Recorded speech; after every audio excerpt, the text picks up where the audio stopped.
G'day punters, welcome back to the MacBet Early Move, the Queensland racing show where we preview the races on Saturday in Brisbane. But well, we're up to the Sunshine Coast this weekend, aren't we, John? And how you going? Yeah, good, James. It hurt after yesterday. We knocked off a little bit yesterday, 6 or 7 units or something around there. So that hurt. Yeah. So we've got to move on. Yeah, well, we were just talking results before we started the recording, and yeah, well, I'll just recap where we're at for the year so far. Winning at 13%, we're up 297 units. November's been good, winning at about 48% profit on turnover, so flying. These don't factor in yesterday where we've dropped about 7 units, but just puts a sort of slight dent on things. So yeah, midweek's just been a little bit tough just recently.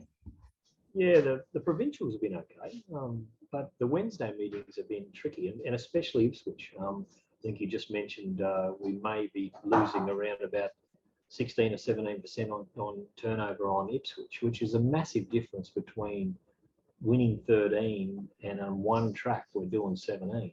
So that's something we're aware of, or we've just become aware of. So I'm going to have to really look into that and see what we're doing or what we can do to actually change that up. Now, that might be a bit to do with maps or the way that the track has been playing at Ipswich, especially because it's been the fence has been pretty ordinary, but we have been aware of that.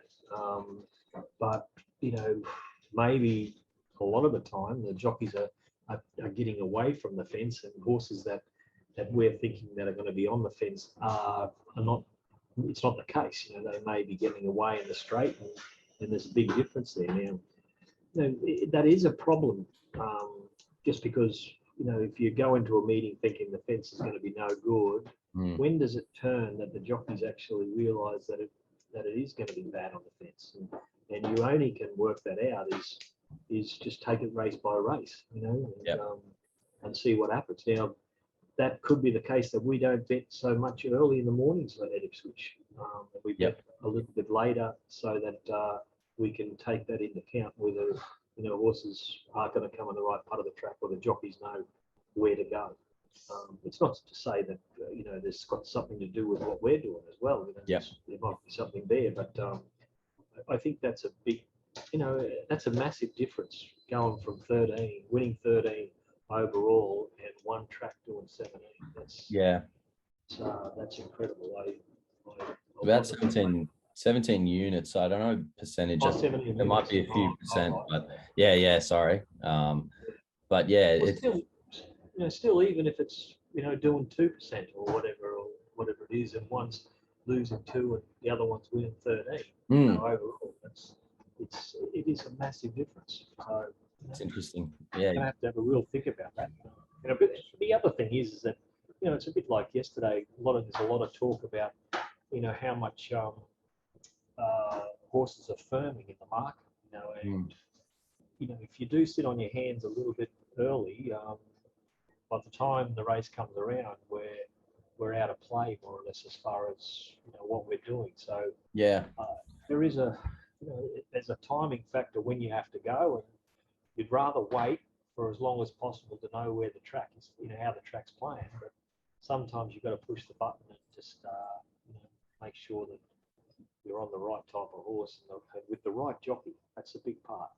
For sure. Yeah, and I'd say that's a big part, especially at Ipswich. You can work out the bias, but the jockey's going to work the bias out. So maybe, you put a heavier weighting to the better sort of biased jockeys. But yeah, interesting you make that comment on early and late. For November, early's flying the flag, 75% profit on turnover, whereas yards sort of down 33%. We haven't bet as much across the yard either. But yesterday they were getting absolutely hammered in the market, and the totes were just rock bottom.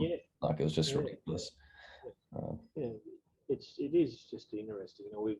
There's another point in that, I'm talking about going a bit later as far as betting wise, but in some circumstances, maybe we should be sending out some bets even earlier so that we can take those prices sort of thing that they're sending out, because by the time we're sending the sheets out, they have crunched a fair way, and sometimes we we still back it. Of course, like the one that was about $2.70 to evens. And I think that was Is pretty that good Fetch? odds Was it? earlier. Yeah. Fetch, I think it was called Fetch. Yeah. Yeah. So I think they bet $6 the day before. That was with a deduction, and probably would have come into around the 460 mark around there. Still pretty good. So it's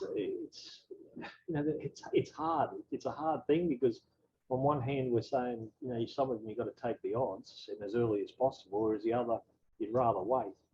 So there's a price for everything. And a horse like Tony Gollins that went from around about, I think it was about 270 into $1.40 yesterday. 270, you want to be on it. At evens, you're sort of contemplating being on it, and $1.35, you lay it. Yeah. So it's amazing, isn't it? Yeah. So right. It's a very interesting game, that's for sure and certain. Absolutely. And yeah, well, it does seem like we do this umming and ahhing, but overall for the year, you seem to have it mostly worked out, 13% overall, but always good to fine tune and just pick out times. Hey, what's the minimum bet laws in Queensland at the moment? Do they you can bet earlier now or something? I don't know if you even know, but like you can bet as much on midweeks, metropolitan midweeks, you can bet to win 2,000 as soon as they put the prices up. So once prices go up, yeah, right. And the others are, I think it's $1,000 on the provincials that you could bet as soon as they put the prices up. So okay. We've got some tree lopping out the back. I hope you can hear me. Yeah, no, that's all right. I thought it was a motorbike or something. But yeah, no, good to know because it used to be a real thing. You can't get set the day before. You just have to wait patiently for 9 a.m. So yeah, maybe the option is there. Take a couple of even earlier sort of plays. But let's look at the improvers out of last weekend at Doomben. Had a very good day. I lobbed for a couple of races there in my footy shorts, and you guys all took the piss out of me. So that was really good. Your third biggest improver out of the meeting was Palacepan, ran second in race 6. You like the look of that run? Yeah, I love the way, the type of horse it is. The horse is going to get further, which is going to be nice.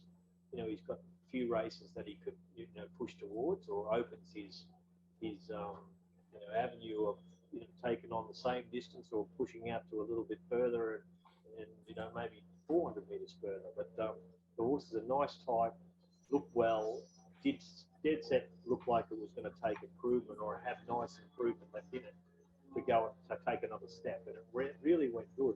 Probably a touch unlucky if not, not to win, but I think the horse is going really well. Or come back really good. And your second biggest improver out of the meeting was Baller, ran third in the Keith Nowd. What a great race that was. Yeah, it's one that I just don't know what to do really, but if you take it on face value, its run was probably the biggest run of the day. But it's got some wind issues. It had a wind operation last time, and those type of horses, you just never know what to expect.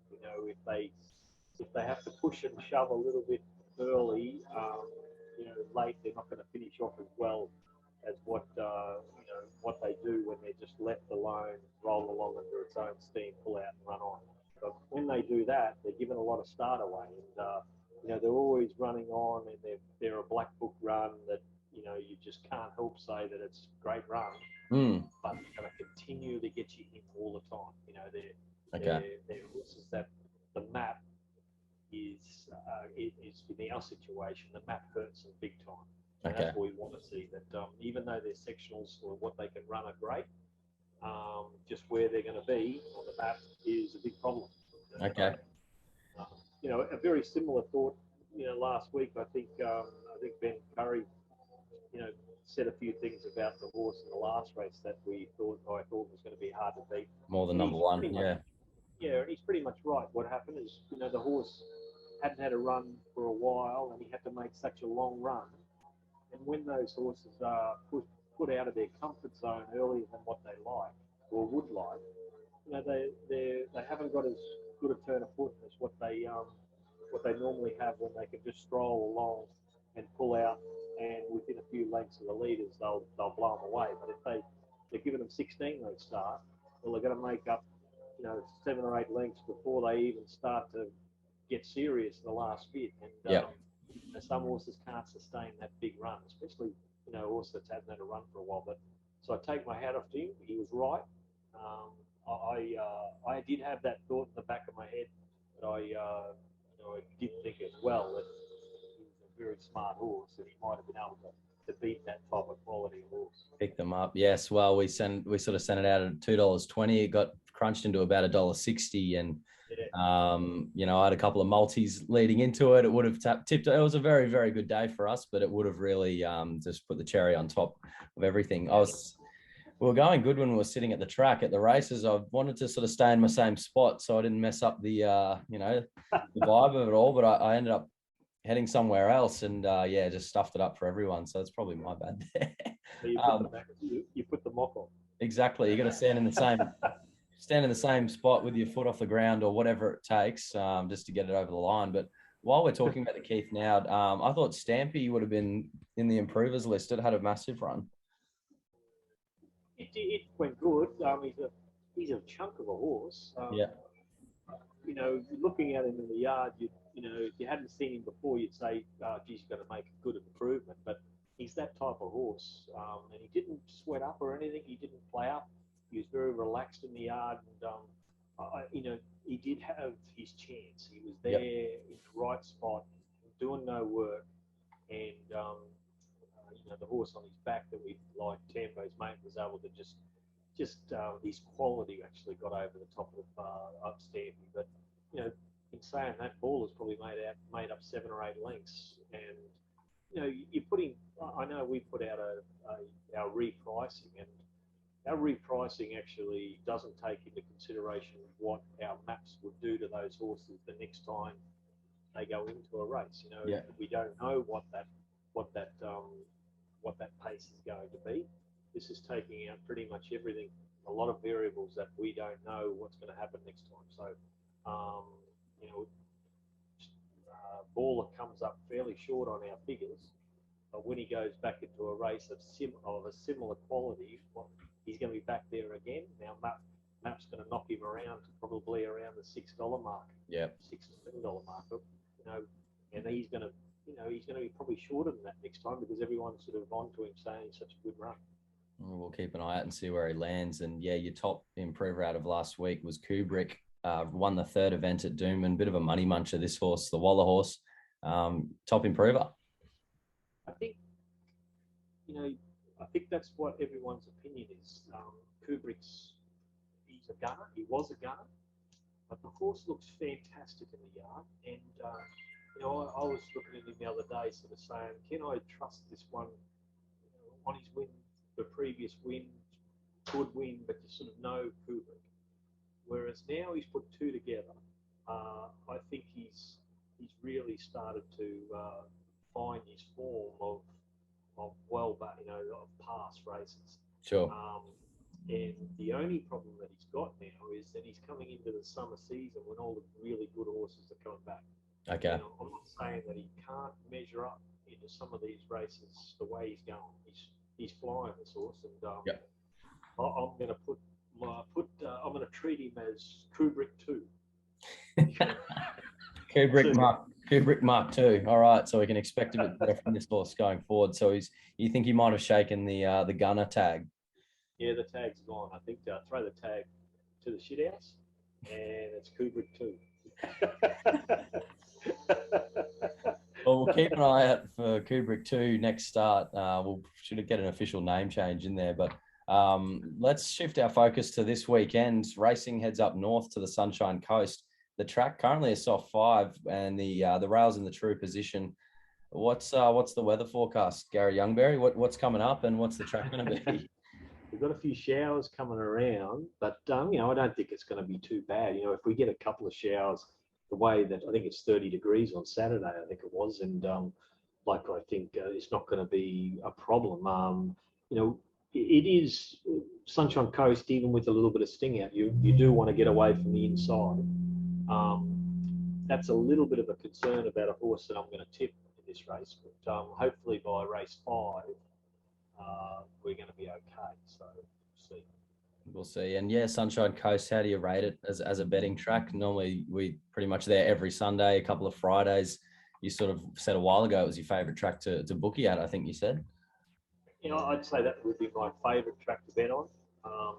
I'd say the second track would be Eagle Farm, and third would be Doomben. That type of scenario. Ipswich is our bugbear, and it is Ipswich is a track that you've got to ride good at. Good riders are going to come to the fore, but the problem is the good riders are all very, very short in the market most of the time because the better horse, the better jockey usually goes on them. So yeah, we're going to have to take short odds. That's worrying. For sure. And then yeah, Sunshine Coast, you've got a big track. Every horse gets their chance, and it's probably a little bit less about being the best jockey and maybe just finding the best horse. Yeah. You can back a jockey that's okay. You don't want to back the complete bottom tier. Which ones are those? Well, I'll just keep away from that one. But it's but there's a lot of jockeys that are very similar around. We rate jockeys from anywhere from 1 to 4, 4.5, 4.5 being the best, and there's a lot of jockeys around the 2 mark. Okay. 2.5 possibly, and that is I don't mind backing the 2.5 jockeys. I'll cop that sweet. The 4.5 jockeys, you've got to really you've taken a little bit shorter price just because they're on it. So yeah, make up your mind. For sure. And we're going to preview race 5 at the Sunshine Coast this Saturday. It's a benchmark 75 over 1,400 metres. Your favourite is Darleb, $4. Mastoso, $6. Nicky Spirit is $6.50. Smooth Move, $7.50. Bonaparte is 11s. Moon and Me, 11s. June 45, $11. Renouf is $13. And you can get much, much better for the rest there. But it's a decent sized field. And we'll just start with the favourite, Darleb. That's the one I'm tipping. I like its run the other day. They've taken the blinkers off it, which I don't think is going to be too big a problem, or I think it's going to help it. If anything, it can pull. There's not a lot of speed on here. I would say the Stoso, or whatever it's called, may lead. He's not usually a leader. He's more that wants to sit second or third, but there's no speed on here. Foreign Territory's back in distance. Moon and Me came out a little bit slow the other day. He should go forward, Moon and Me. This jockey usually is a bit of a pusher and shover, so he could get up there. But there's a lot of horses that want to be around that 6th position, around there. So there's no real leader. And I just thought from this good gate, I think he should be within 2 lengths of him. And without the blinkers, he's not going to pull as much as what he can do. And, the Sydney type of horse, he races quite good, up on the speed, not too far away. In this type of race, I think it's going to be very hard to beat. Absolutely. And well, outside of Darleb, is there anything else you really like? I'm looking at the MacBet rated price here on the platinum sheet. There's probably nothing under $10 on your assessment there. Yeah, even the second and third favourite, or the other second and third favourites, we got them over $10, and that's our pretty much our second and third picks, but they shouldn't be. I can see them being those odds because Nicky Spirit's won in town the other day. Everyone's going to see his run. He nearly got run down by a horse, Hello Girl, who hasn't been performing. And was it Stoso? It's a chance because it's going to be up there, but it beat a bunch of walkers really at Caloundra last start. So there's a big quality difference in coming from Sydney on a couple of okay races down there to here with this type of horse. There's a lot of the horses that are going to get back in the field go okay. One is Smooth Move. Its win was good, but I can't see him being able to give him 7 or 8 length start and run him down. That's a real problem. What else is going to be back there? Renouf, we had something on the other day. It was a bit of stop-start. got a little check coming to the corner, and he's going to be back in the field. The tax accountant's not hopeless, but he's usually a horse that'll drift back a bit as well. And so the horse, I think the winner will come from the Stoso, Darleb, me, maybe June 45, and a little bit of a stretch out to a horse called Better Lad, who has got the ability to do something, and he was a bit stop-start the other day, but he hasn't got a jockey on, so he might be scratched as well from that gate. So I think the winner will come from those, and I think Darlab's coming out of a lot stronger race than a lot of these. Okay, and yeah, as far as an early move goes, you've got 1.5 units there early. Yeah, $4.420 out there. I think it'll start shorter than that. It'll be around I think it'll start about 350 around that mark. I'm tipping. Fantastic. All right. Well, that's about all from us, guys. Thanks for tuning in. As always, make sure you head to macbet.com.au to get all the information this weekend. Well, there's races at Ipswich, which we spoke about this Friday. Hopefully we can turn the tide there. We'll have Sunshine Coast and Gold Coast Saturday. And I keep promising a Sunday Sunshine Coast meeting in my weekly emails, but they keep going north up to Rocky or whatever. So I need to stop copy and pasting those, but I'm not too sure. Where are we racing Sunday? No, there's nowhere. Nothing. Townsville again. Yeah. Yeah, we've got it off. I think the following weekend we've got a Friday meeting at the Sunshine Coast, and maybe even backing up on the Sunday as well. So next week's going to be pretty busy, I'd say. Beautiful. Plenty happening, guys. Yeah, make sure you head to our website to get all the information, or just send me a message at MacBet Tips on Twitter. Well, good luck this week, John. Cheers. Beauty. Thanks, James.